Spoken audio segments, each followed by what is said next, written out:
Assalamualaikum warahmatullahi wabarakatuh.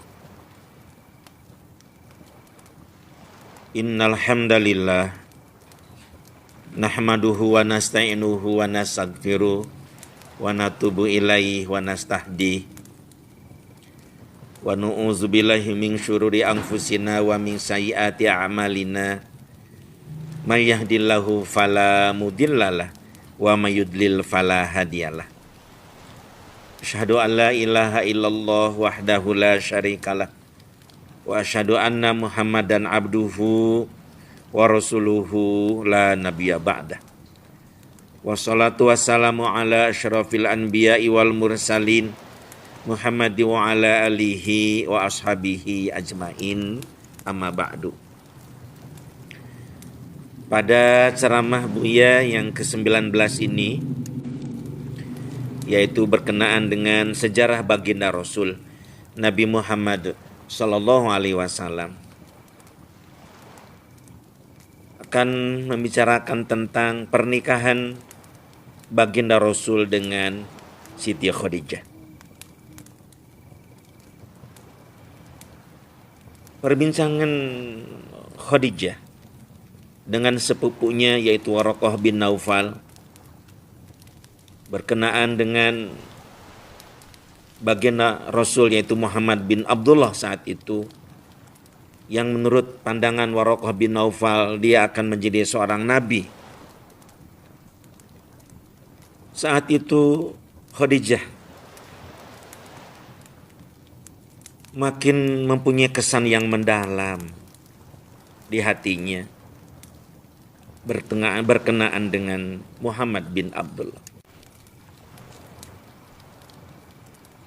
Sekarang bukan lagi berbicara tentang ketampanan ataupun kejujuran ataupun keluhuran budi dari Muhammad bin Abdullah. Tetapi Khadijah sudah mulai berpikir tentang bagaimana dia ingin menjadi seseorang yang berperan untuk perubahan kemanusiaan di akhir zaman ini, di mana saat itu pergaulan kebudayaan sosial di bidang ekonomi juga pendidikan sudah bisa dikatakan sudah tercemar dengan pemahaman-pemahaman penyembahan kepada berhala. Maka Khadijah yang dikenal saat itu sebagai wanita yang suci, meskipun dia berparas cantik, seorang kaya raya, tetapi dia tidak sombong, tidak takabur. Bahkan dia betul-betul sangat menjaga dirinya. Dalam penjelasan Buya di ceramah-ceramah sebelumnya, bagaimana Khadijah sudah menutup hatinya setelah suami yang pertama dan kedua meninggal dunia. Akhirnya beliau fokus untuk sukses di bidang ekonomi supaya bisa membantu kaum yang lemah. Tetapi setelah mendengar penjelasan dari Waraqah bin Naufal, yaitu seorang pendeta, Khadijah mulai terbuka hatinya untuk menerima Muhammad bin Abdullah. Beliau bercita-cita untuk selalu mendampingi nantinya sang suami berdakwah di jalan Allah. Setelah itu bagaimana Khadijah sering berkumpul dengan teman-teman perempuannya, berbicara tentang bagaimana sebaiknya dia apakah tetap menjanda atau menikah dengan seseorang.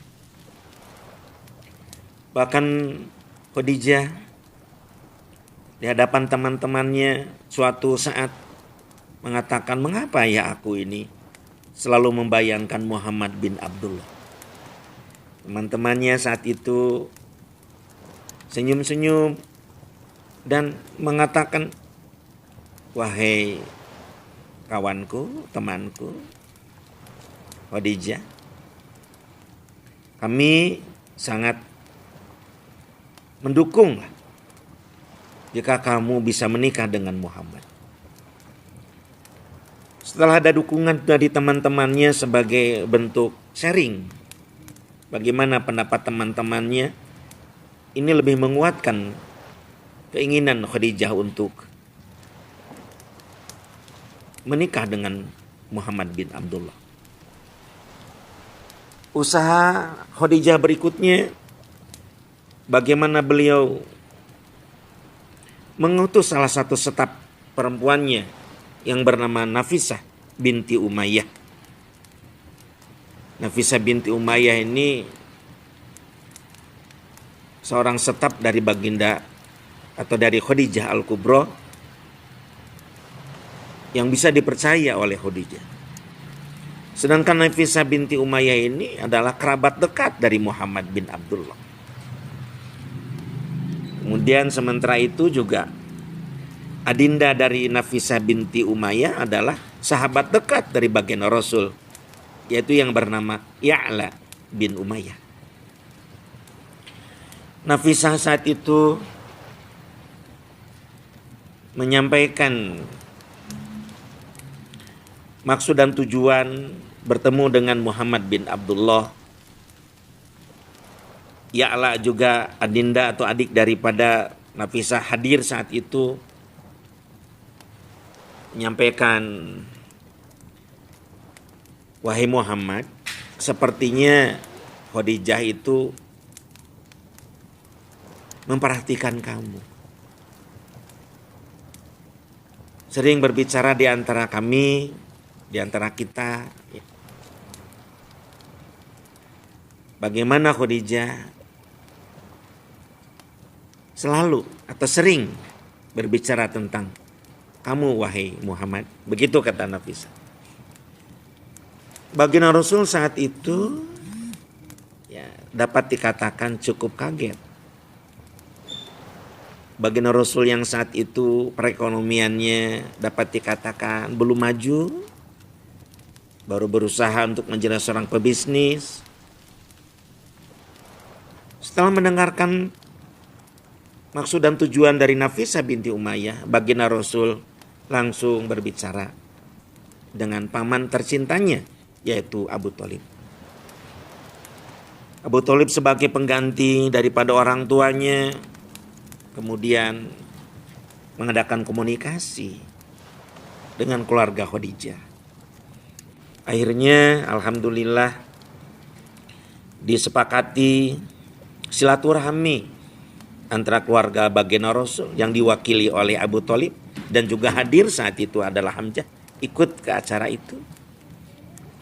Muhammad saat itu mengunjungi rumah Khadijah, diantar oleh Abu Thalib, paman tercintanya, dan Hamzah juga ikut hadir. Juga banyak keluarga yang lain yang dekat-dekat. Adapun Khadijah sendiri saat itu mempercayakan kepada saudara dekatnya, yaitu Amr ibnu Asad, yang menerima apa maksud dan tujuan kedatangan Abu Thalib beserta rombongan. Saat itu terjadi silaturahmi. Kemudian ada sambutan, kata-kata sambutan dari Abu Thalib menyampaikan maksud dan tujuan. Dan bagaimana Amr ibnu Asad menerima. Kemudian adapun soal menerima dan tidaknya kan Khadijah akan menerima atau tidaknya pinangan dari baginda Rasul. Alhamdulillahirabbil alamin, gayung bersambut. Bagaimana baginda Rasul saat itu meminang Khadijah, dan alhamdulillah Khadijah juga memang sudah siap untuk menikah dengan baginda Rasul. Disepakatilah perjanjian waktu untuk acara pernikahan. Tepat 2 bulan setengah atau 2 bulan lebih, 2 minggu dari kepulangan baginda Rasul dari negeri Syam setelah perdagangan itu. Tepatnya itu pernikahan baginda Rasul dengan Siti Khadijah terjadi pada hari Senin tanggal 10 Safar tahun 30 sebelum Hijriah. Yang menjadi wali saat itu adalah Awam bin Khuwailid, kakak laki-laki tertua dari Siti Khadijah. Adapun mahar baginda Rasul kepada Khadijah saat itu 20 ekor unta yang besar. Ya, kalau diuangkan, wah subhanallah luar biasa. Unta seperti itu yang menjadi mahar atau mas kawin baginda Rasul itu minimal paling tidak 200 juta per ekor. Ya kalau Buya mengambil harga yang lebih rendah dari sana, kurang lebih 175 juta per ekor, kalikan 20 ekor. Jadi kurang lebih baginda Rasul memberikan mahar atau mas kawin kepada Khadijah yaitu 3,5 miliar. Luar biasa. Demikian ceramah yang ke-19. Mudah-mudahan ada guna dan manfaatnya. Mohon maaf atas kata-kata yang tidak berkenan. Wassalamualaikum warahmatullahi wabarakatuh.